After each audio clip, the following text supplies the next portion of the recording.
guys, and welcome once again. We are the Positive Service Announcement Team, here to tell you why your favorite anime rocks this week. As always, I am David Thorburns of Two Nerds on a Couch. I am Julie. On YouTube, I'm Javern Sings. I am Cole, and I am Warring Pug. I'm Kat. I do a lot of podcasts. If you know me, you know me. I'm Beth, also from Two Nerds on a Couch. Alright. And so, this week, if you haven't guessed already by a few of the props and costume of one of the others, we are going to be talking about these pocket monsters. I think they call them Pokemon? Pokemon? So I've heard in rumors. So I have to become Royal Crown Poco Master. I wanna be the master. Are you ready for a miracle? Pokemon, oh, you're my best friend. Okay, so Pokemon. There's a lot of negatives. One of them being Ash. Most of them being Ash. Ash is a terrible character in many ways. He doesn't mature. He doesn't have a diverse Pokemon or Pokedex that he actually uses, and I believe you have some statements to that as well. So basically, to kind of refine everything there, Ash pretty much has the biggest character flaws of the entire show. He relies so heavily on his supporting cast to actually make him a valid character. He starts off as just a very horrible trainer. He can't tame Pikachu, can't tame half of his Pokemon, can't catch Pokemon half the time. But this doesn't change. Over 20 years of Pokemon, Ash has not actually progressed. From Indigo League to X and Y, Ash has the same flaws that he has had since the time he started his journey. And in terms of something as long-running as this, that's almost unheard of a character not actually developing. Except The Simpsons. It's a very good analogy. He doesn't really ever develop a strategy. He doesn't actually seem to have a whole lot of long-term plans or goals aside from being the best. He doesn't have too many short-term goals that I'm aware of that actually stick. Essentially, his short-term goal is move from gym to gym to win a Yeah. match. That is literally his sole motivation. With very little foresight, I might add. Pretty much. So jumping on to just the general premise of Ash, the show itself really has not matured as well over 20 years.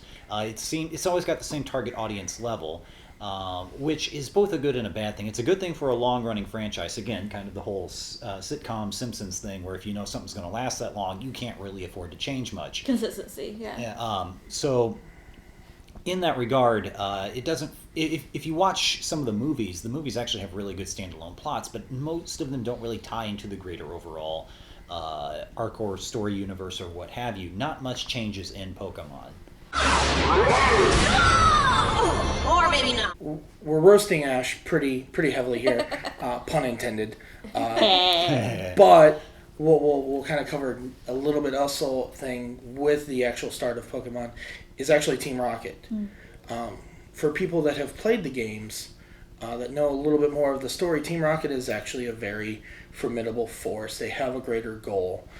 With the anime, on the other hand, as we taught, it's more of a bastardization of Team Rocket with basically Jesse and James. They are funny characters. They're great characters that you like to root to lose. But in terms of villains, they are atrocious. By this point, by episode 10, you know that they're going to lose every time. There's no fear from these characters. And that, while it does, again, consistency, doesn't build, a credible threat. Mm-hmm. They're just there. They just show up. They fill up time. They also don't really feel like a vector into the greater Team Rocket. Giovanni himself in the anime does not have the same goals that he does in the games. In the games, he's a much more complicated character, whereas in the anime, he just feels like a traditional lead Dr. Claw type villain who just is a greedy jerk. In the games, as you find out later on, Team Rocket had this big master plan to gather as many Pokemon as possible to defend against what they had assumed would be greater threats down the line in the Pokemon universe. So he almost becomes this complicated character who's more or less just the lesser of many evils to come. And elaborating on what you're saying about Jesse and James, like they're so inept to the point where they have to bring in other Rocket teams to show up Jesse and James and to be condescending to them and say what a failure they are as Team Rocket members, just for the purpose of making you respect Team Rocket members a little bit more. Yeah. And I'd say probably one of the final negatives that we want to cover, Kat. Oh, since I've never watched Pokemon and I don't watch a lot of it in the way of a lot of the TV dubs that are on, I would be interested in watching the Japanese version. But I can't because they've never released one in the US that I'm aware of or that any of us know of. You'd have to import it.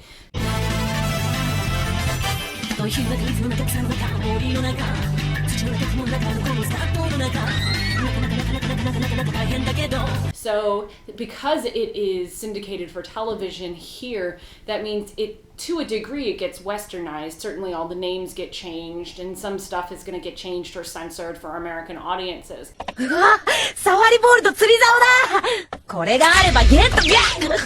But there's no way for me to, without importing a copy from somewhere else or bootlegging it somehow, there's no way for me to watch the creator's original intended production. And I for one like to watch the original to see what it should have been like rather than what we put on TV for our kids, because the Japanese versions tend to have slightly more mature themes or slightly more mature content because that's okay there, but it's not okay here. So how do we know what we're missing until we can see an unedited version? I just want a Spike Shell badge! So, obviously, we've been pretty hard on Ash. However, there are good things that come out of all his failures. Like, there's a lot of positive messages, since this is a show intended for children. It teaches them a lot of messages about how important hard work is, how you don't have to change who you are, how it's okay to fail sometimes, it's okay to keep trying over and over again, and just pursue your passions, even if you're not the best, or not the best yet. Which is, I think, a very good lesson for kids to learn. It's you're gonna be the very best, not you're already perfect at everything. I wanna be the very best. And, well, there's that, and then there is the point of having Ash be there, you know, unchanging, essentially, is a great anchor point for people to, you know, get, you know, you see that every week, you see that every iteration of Pokemon. It's a great anchor point, really. And for a show that's been running 20 years, having that familiarity there is very important, so that fans don't feel alienated when they watch a show from season 3, if you will, and then come back to it 10 years later and see what's going on with the current incarnation. And that's also a great kind of segue into the actual show itself. So with tie-ins with the games now, that they actually, you know, each of the progressive seasons is titled after whatever game. Now with that, it's basically a whole start over for Ash. He starts over fresh each one, and it actually is a great thing because so kids that are just now getting into X and Y, they can go and watch X and Y, and they're not going to actually really miss anything in terms of like Ash's adventures or anything like that. They're going to meet all the same Pokemon that Ash is meeting, that they're meeting in their game, and it's a great tie-in for them because you're not forced like so many other long-running animes that you have to go back 20 years to catch up with the story. Pokemon, you don't have to do that. You can pick up any season, you know, start from the Indigo, go to, you know, Orange Islands, go to Ruby and Sapphire, or start it with X and Y. Either way, you're still going to get the same general story, and you're not going to miss anything. It's a great thing for anyone to get into it. Well, that and Ash being a static character also plays into the strengths of his allies. Oh, look at that! Pikachu feels like dancing! And unlike most shows that are long runners, characters will continue to develop and get stronger and stronger and stronger to the point where side characters become almost irrelevant. But because of Ash's inherent faults and the fact that he doesn't mature, Kat's thinking Dragon Ball Z. Yeah. But because Ash never really develops, or at least does not develop very strongly, his allies always have relevance. They will always have moments to shine. That's no dance! Cadaver's using its psychic powers to control Pikachu's body! Ah! Ash will always have a weakness that he will never be able to shore up just because of how the show's progression operates. And that is a strength of the show itself. Mm-hmm. It also shows one of Ash's positive points was that he does trust and respect the opinion and the abilities of his friends, which is also very important, I think. A great lesson for everyone to actually get from the show. Mm-hmm. That, even, when he's succeeding, he's still there to actually take advice from his friends, going, yeah, you did a great job there. Here's how you could actually get better. And he actually takes that advice. Mm-hmm. So for me, I never really got into Pokemon. I know it's like this phenomenon where it just didn't happen for me. But I, as somebody who analyzes the whole industry and the fandom, I recognize that Pokemon is probably one of, if not the greatest of all gateway drugs into the anime fandom. for our generation and for generations who came after us, which we won't state our ages, but because it was on TV, Saturday morning cartoons, a lot of people were able to get into it. A lot. You just gave away your age. I didn't watch it on TV, so I wouldn't know. But yeah, no, a lot of people were. Hypothetically speaking. So it has been said. So a lot of people were able to just catch it on TV. That became extremely popular. And it allowed people to be exposed to anime without knowing what it was. And then they got into the games, and then they got into more shows that were more anime that were being put on television because companies were realizing, oh, this thing that's anime, that's really popular. If we can find something else that has a lot of merchandising with it, then we can bring that over too. And so more and more anime started showing up as Saturday morning cartoons or on other stations or whatever, that people could start getting into it, and it made people want to learn more. It basically allowed a lot more to come over and a lot more people to be exposed to it. So now we have a whole generation of people who Pokemon was their first anime, and then they got into everything else after that. It became a vector for increasing public acceptance of anime. Yeah. There was a time, way before my time, where if you wanted anime, you had to go into like a specialty store or comic book store or whatever with a catalog. You had to know they had the catalog, and things were passed around like in paper bags. Oh yeah, it was a bootleg industry. Well, it was taboo to order anime. Yeah, it was terrible. And the greatest thing, like you said, with Pokemon being that gateway into it, both acceptance, nationally, culturally, it is something like we said before, Pikachu has become a cultural icon. It's a phenomenon. To where Pikachu was the first real non-Disney based animated character to be featured in the Macy's Day Parade. Mm-hmm.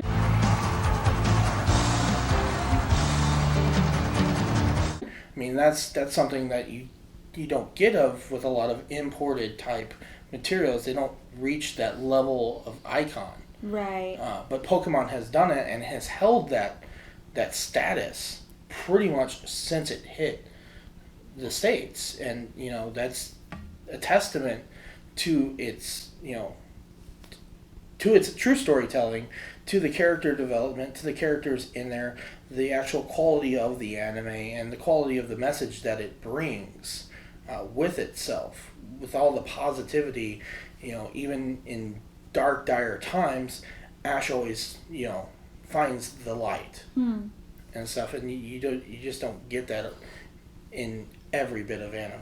Yeah, and you just reminded me of another good message that Pokemon does send, which is a whole sense of all the benefits of exploring multiple exploring multiple cultures and learning and trying something new, because most people know, like, from early games are different regions of Japan, or loosely or more specifically based off them, and then later games have started to expand to Unova is very similar to America, Kalos is very similar to France and Western Europe, and so and it's great because it's reflecting how Pokemon is such a huge phenomenon across so many different cultures.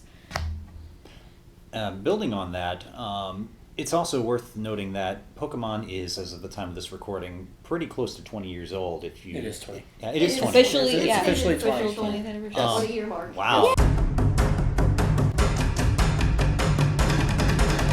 Yes. Has it been that long? Yes, Okay. it has been full on 20 years. But, And I think where you're going with that is part of that 20 years is there's so much merchandise available now that wasn't exactly available at first, but being that it's so popular, I mean, look at the plushies that there are back here. This is just a fraction. Fabulous plushies. Yeah, it used to be very specialized. You'd only find Ash or Pikachu merchandise. And it goes along with its 20-year history of the fact that it's been going on for 20 years. There's so many people that follow Pokemon. There's plenty of merchandise out there. There's not quite other animes that have that per se. Well, yeah, exactly. The diversity of the merchandise, to be sure. What's also important is that not only has it expanded the type of merchandise, but it's also Nintendo's biggest long-running multi-platform franchise. And when I say that, I don't mean to disregard The Legend of Zelda or Mario or Metroid or any of those. What I'm pointing out is all of those things have always existed almost predominantly in video game form. Sure, you've had the Super Mario Brothers Super Show, you had the Legend of Zelda cartoon, you've had some things that have been brought over in some respect, but they have never been long-lasting. They've always been an extension of the games. Pokemon is a full-blown multi-platform franchise. It's got toys, it's got anime, it's got video games, it's got card games, it's got anything you can imagine. It is so far beyond its original launch platform of the games that you can no longer really consider that to be its central platform. And that's that's an incredible asset to the franchise in general, in that it can last in so many forms. And I think that kind of just, it's the singularity that Nintendo has hit, more so than any other icon that it possesses. Mm-hmm. It is very something to be so successful for that long. Yeah. And that's going to go down to the core of it, to where, what we're here for. So whether you have just been introduced to Pokemon, or you're like some of us that have been watching it and playing it for 20 years, it's not going anywhere. It really isn't. It's going to stay around for quite some time. I would love to be around for its 30th and 40th anniversary. We won't admit we're that old. If we're still doing this by that, we'll have to admit a little bit. But in the end, Pokemon is something that an anime and a series in general that's 20 years old. So if you don't believe what I'm about to say, I'm not afraid to say you're wrong, because Pokemon is 20 years and will continue going. And just in that general principle and fact right there, Pokemon, without a shadow of a doubt, is an anime that completely 100% rocks. just does. Yeah. First movie's still the best. Not even gonna even argue with that. So that's gonna wrap up Pokemon. We had a lot of fun actually talking about Pokemon. I think a lot more fun than some of the other episodes actually. Some of the debates were kind of crazy, but we kind of got to the end there. So next time on the show, we're kind of going to change it up. We're going a little bit different than what we've done. And we're going to actually talk about something a little bit more lovey-dovey. We are going to talk about a shoujo series. Yes! So something for the ladies out there. We're going to actually, next time, be talking about Ouran High School Host Club. So stay tuned. Like us. subscribe, comment, all those fun things. And until next time, don't forget to catch them all. And remember, pika, pika, pika. Bye. Bye. Thank you for watching. See you guys.